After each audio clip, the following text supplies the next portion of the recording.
50% இடஒதுக்கீடு கொடுத்த புரட்சி தலைவரை பார்த்து அரசியல் பண்ண தெரியல, அரசியல் செய்ய தெரியாமல் செஞ்ச இவங்கனாலதான் தமிழ்நாடே கெட்டு போச்சுன்னு சொன்னவர் தான் திருமாவளவன். என்றைக்கு திருமாவளவன் நம் தலைவரையும் அம்மாவையும் பற்றி பேசினாரோ அன்னையிலிருந்து திருமாவளவனுடைய சகாப்தமே அரசியல் சகாப்தமே மொழி போச்சு. பார்த்தீங்கன்னா தெரியும், திருமாவளவனுடைய இருந்த நற்பெயரை அவரே கெடுத்துக் கொண்டார். என முத ஏற்றத்தாழ்வை ஒழித்தவர் புரட்சி தலைவர் எம்ஜிஆர் 50 விழுக்காடு இடஒதுக்கீடை கொண்டு வந்தார். அவருடைய வாரிசு 69% இடஒதுக்கீடை கொண்டு வந்து கொடுத்து அரசியலை கொண்டு வந்து நிலைப்படுத்தியது அதிமுக ஆட்சி. 54 ஆண்டுகள்ல என்னென்ன சாதனைகள் செஞ்சிருக்கின்றதுக்கு இதுவரை வரலாற்று சாதனைகள். இதையெல்லாம் நான் சொல்றதுக்கு காரணம், ஒரு இயக்கம் புதிய காலத்தில் இவ்வளவு காலம் இந்த இயக்கம் வீடு நடை போடுகிறது. எல்லாருடைய விமர்சனத்துக்கு அப்பாற்பட்ட முறை இந்த இயக்கம் வளர்ந்து கொண்டிருக்கிறது என்றால் இதுதான். இன்னைக்கு சாமானியன் ஒருத்தர், சாதாரண விவசாய குடும்பத்தில் பிறந்த ஒருத்தர் தான் இந்த இயக்கத்தில் தலைமையேற்றிருக்கிறார்.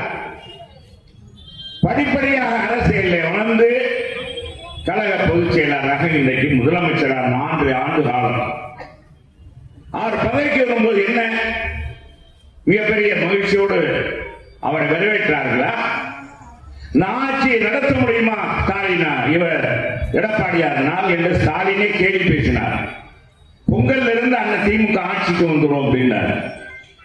அத்தனை பேர் பேச்சையும் தவிடுபடியாக்கி 4 ஆண்டுகள் 3 மாதம் சிறப்பான ஆட்சி கொடுத்தார்.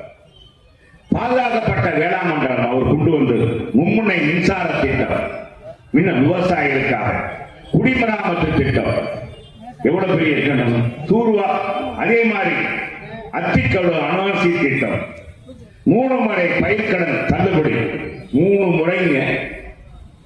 அம்மா ஆட்சியில 2 முறை தேர்தலை கூட்டுறவு தேர்தலை நடத்தியது அதிமுக ஆட்சியில. உன்னால ஒரு தேர்தல் நடத்த முடிஞ்சதா? தேர்ந்தெடுக்கப்பட்ட நிர்வாகிகளை கூட கலைத்தவன் தானே நீ.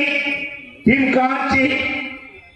செய்திகளை உடனுக்குடன் தெரிந்து கொள்ள கீழ்கண்ட கேபிள் மற்றும் டிடிஎச் நெட்வொர்க்குகளில் எம்நாடு செய்தி தொலைக்காட்சியை காணுங்கள். பாதகம் செய்பவரை கண்டால் நாம் பயம் கொள்ளலாகாது பாப்பா. மோதி மிதித்துவிடு பாப்பா, அவர் முகத்தில் உமிழ்ந்துவிடு பாப்பா.